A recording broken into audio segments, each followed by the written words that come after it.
Pourquoi sommes-nous si nombreux à ne pas aimer manger seul au restaurant? Pourquoi le regard des autres sur les personnes seules est-il si négatif? Pour le savoir, nous avons convié 6 volontaires à une expérience simple mais fort efficace. Alors bienvenue, merci d'être là. Ce que je vais vous demander, c'est de me donner 6 mots que vous associez spontanément et sans réfléchir au mot solitude. Allez-y, vous avez 30 secondes.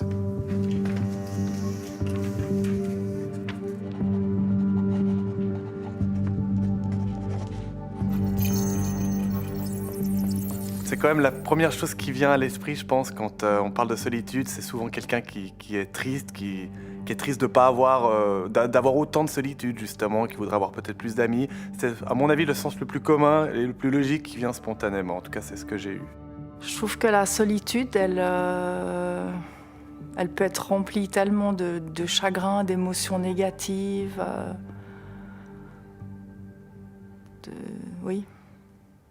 de vide.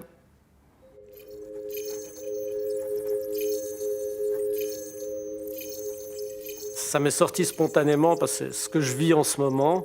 Et la solitude, c'est des moments que je recherche, retrouver un peu la nature, ces moments de calme où j'ai le temps de réfléchir, de me reposer. Mais si je regarde la majorité des gens autour de moi, c'est vrai que c'est quelque chose qui est perçu plutôt comme quelque chose de négatif. Nous avons retiré les mots neutres pour ne retenir que les associations de mots avec une connotation soit négative, soit positive. Au final, le résultat est sans appel. Ce qui signifie à peu près, si on regarde 15 et 7, c'est à peu près 70% de mots négatifs pour 30% de mots positifs. Je crois que c'est assez clair. On a une vision de la solitude qui n'est pas des plus belles. Je pense qu'il y a plusieurs facettes pour la solitude, puisque un moment seul peut être heureux, il ne faut pas qu'il dure.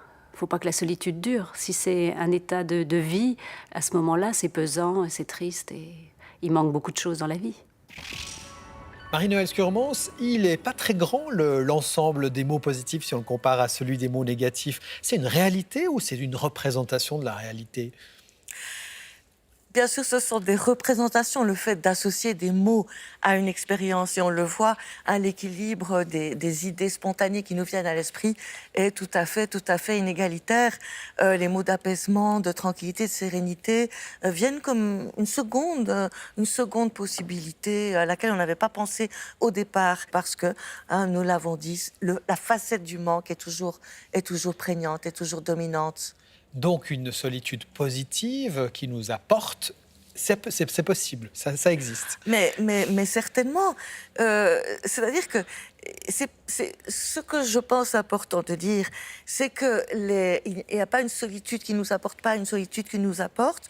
Je pense que le fait de vivre des situations de solitude dans leur pluralité, dans leur diversité, nous fait y trouver des choses, parfois douloureuse, parfois intéressante, parfois apaisante.